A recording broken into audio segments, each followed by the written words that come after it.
Welcome aboard, it's Captain G with Global War 85's Castro's Paradise.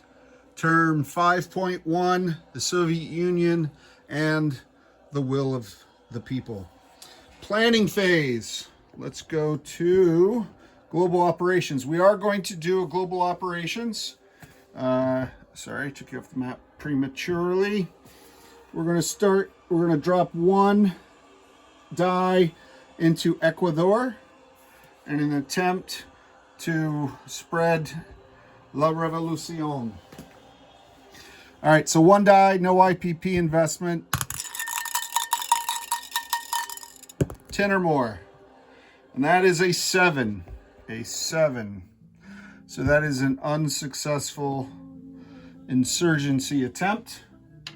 The people of Ecuador are probably very oppressed by their imperialist masters, but we will try again at another time.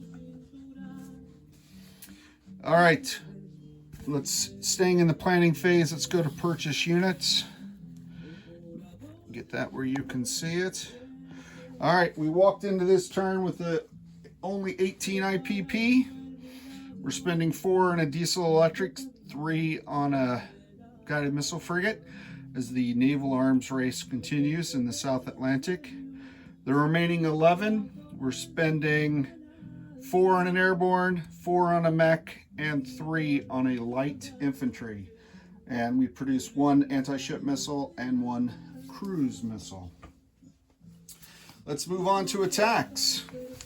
So without significantly moving you, but getting the build plate out of the way, we have 3 attacks. And, okay. Attack 1 is Panama. So from this amphibious task force in Buenos Aires, we have 2 Marines who are boarding the amphibious assault ship and traveling 1, 2, 3. As they pass by Peru, they will embark this attack helicopter that will disembark in Panama and go ashore, providing close air support to the Marines, giving them a +1 to their attack. So an amphibious assault ship with 2 Marines and an attack helicopter. Defending is the U.S. Air Cavalry, as Colombia is trying to retake Panama, part of their own nation, which it was until the American imperialists stole it away to build their canal. Moving on to attack number 2. This Soviet army group is going to move in force to liberate the nation that had willingly chosen to join us in our revolution, Venezuela. So this task force consists of 1 next-gen MBT, 2 regular MBT, 2 mechs, a SAM that will retire as there are no air targets, a light infantry, and 2 artillery. They're being supported by an attack bomber and 2 fighters flying up from Peru. Now, the reason the SAM's coming, you can guess in part, is because I want to have a SAM there when it's my turn to defend, but also the American Air Superiority Fighter, which is here in this Marine Airborne Task Group, is within range 1, 2 to scramble, but the U.S. opted not to scramble against this force. So that is attack 2. Assuming it is successful, attack 3 starts with a cruise missile fired from the major airbase in Buenos Aires, traveling 1, 2, 3. And then the next-gen MBT and the 2 mechs from Venezuela will blitz attack into French Guiana. Just confirming, yes, they border no territory. So it'll be the next-gen MBT and the 2 mechs. If they survive the Venezuelan battle, will move into French Guiana. And those are all 3 of our attacks. Let's move promptly and with purpose to combat resolution. All right, right, so we have this set up already, so we'll use this. This is battle 1. These are the Marines. So I'll pull this up. The black die will stand in for the U.S. Air Cav. The green die is the attack helicopter at 6. The Marines are at 4. And for those of you who are unfamiliar, like how did a Marine get to 4? Marines normally attack at 2. They get boosted to 3 if they're doing an amphibious assault, and that is boosted to 4 if they're doing an amphibious assault with close air support. So that's their max there. All right, so we'll add all 4 dice to the randomizer. The black die again is the defending air cav, which needs to hit at a 4. All right, so the Marines went 11 and 4. That's 1 hit. The attack helicopter also got a 1, and the defending air cav got a 12. So Panama is liberated once more as part of the revolution with no casualties, and all 3, the Marines and the attack helicopter, will land in Panama. Let's move on to attack number 2. Setting that out of the way. Moving over, attack 2 is a big one. All right.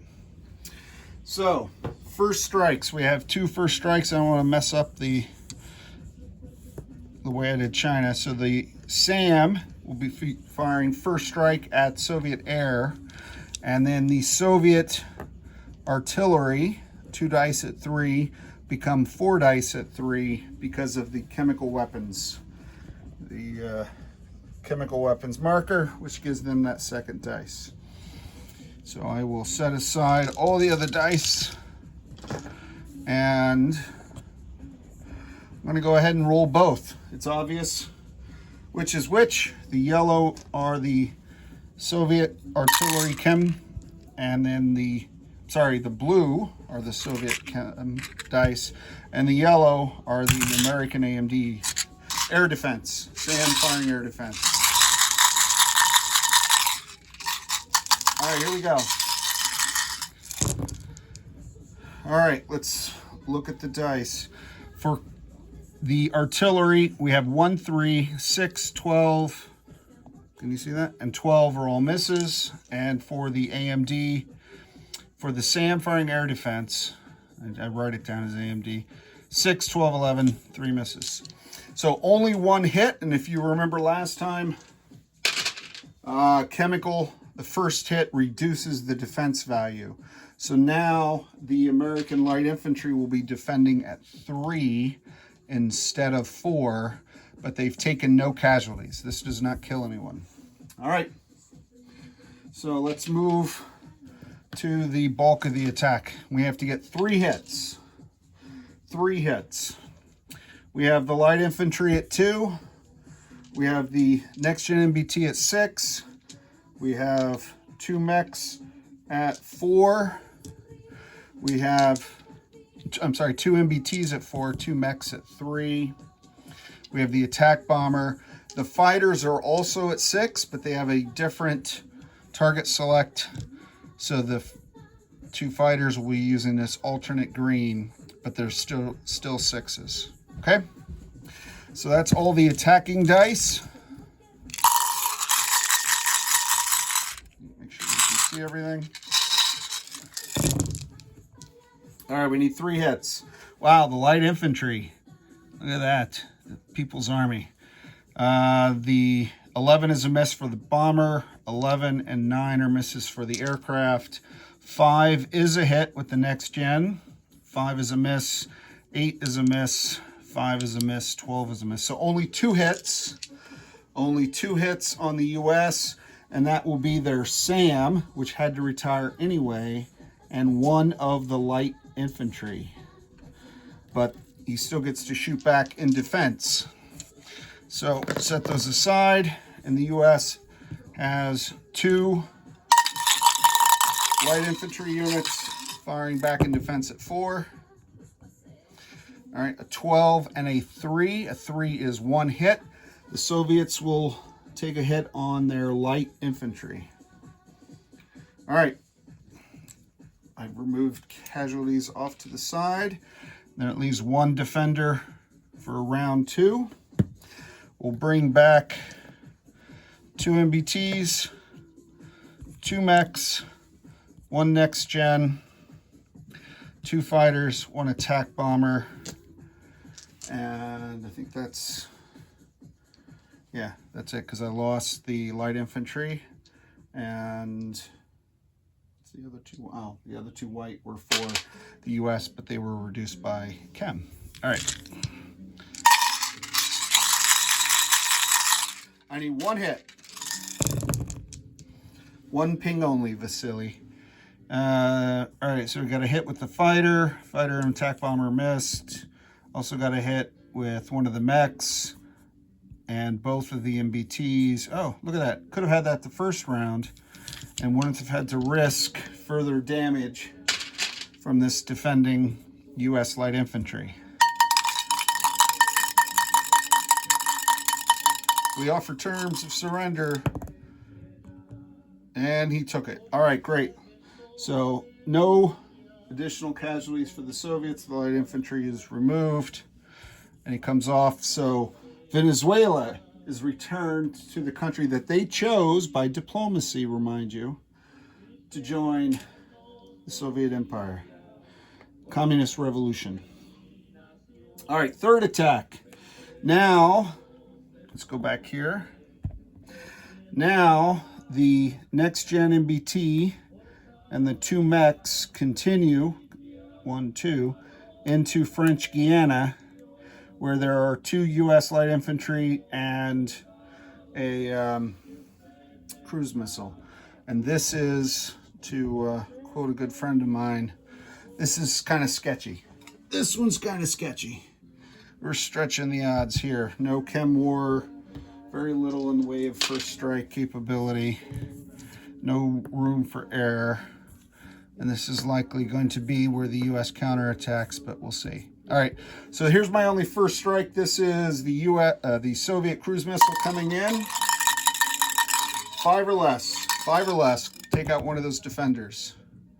11 and 11. That is unsatisfactory.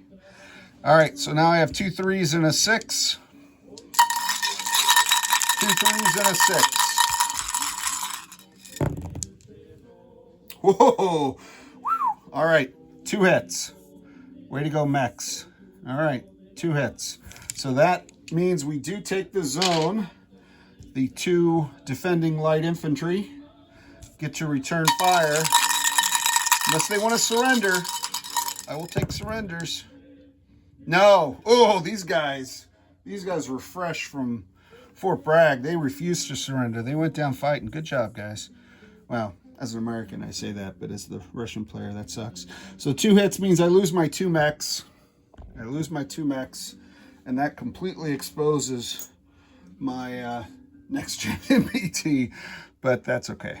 So I'll take off I'll remove the imperialist forces off the battle zone, and that leaves a next gen MBT on, is that a river? No, the river's on their side. Oh well. All right, so that completes the combat for this turn. That was exciting. All right, and we move that out of the way. Let's come back here. So for non-combat, what non-combat moves would we have in store? Let me put that up here in Panama. Put these guys on here, and I'll do a disposition of forces video immediately following this for my fellow player. I do have to land my air that are flying combat air patrol over Colombia. I'm going to send 1 fighter back to, over Venezuela. So 1 goes back to Colombia, 1 goes back to Peru, and the attack bomber also goes back to Peru. Okay, and this is in Panama, this task force. I'm not moving any of my Navy nor the Buenos Aires Defense Force. All right, so that's it for non-combat. Again, moved the majority of them in combat. So now let's place units. So I forgot to go over my missiles last time, but I'll go over them now. I had one cruise missile, fired it, produced one, so I end up with one. And I had 2 anti-ship missiles, didn't fire any. So now I have 3 anti-ship missiles. All right, I'm going to produce both the naval units in A-45. So the submarine and the frigate join the Soviet task force. The airborne is produced in Buenos Aires as well. The light infantry and the mech are both being produced in Colombia at the Minor Army Base in Colombia. All right, so that takes care of that. And next stage is collect income. And because a lot of these bonuses depended on obviously the result of combat, I laid it out. So my base was 3 IPP plus my 10, and then 1 for each territory I had at the start of the turn. So that was the 18, same amount that I walked into. I gained Panama, which has no IPP value, but does give a 5 IPP bonus to the Soviets. And then I gained French Guiana and Colombia. Each is worth 1 IPP that adds to the base, and each provides 1 IPP in bonus to the Soviets. So altogether, that's 10, 15, 20, 22, 24, and 3 is 27. 27 IPP, and I will turn it over to the probably outgoing commander of U.S. Southern Command. I know the president's notes have been more and more frustrated, but we'll see. This U.S. task force and this large jungle force, we'll see where they send them. Up next is turn 5.2, the U.S. from Tabletop Tactician. It may also be the last turn in the game. We do a variable ending, and he will do that at the end of his turn. But if indeed this is the last turn, I want to thank Tabletop Tactician for agreeing to play this game with me. This has been a lot of fun. Scenario 0, I thank War Doctor and Admiral Seabass for creating this. I think it's a great tutorial to learn the rules, and also a very fun game, even if you've been playing this for quite some time. This has been quick and fun and quite a blast. So I'll turn you over to Tabletop and 5.2. This is Captain G, over and out.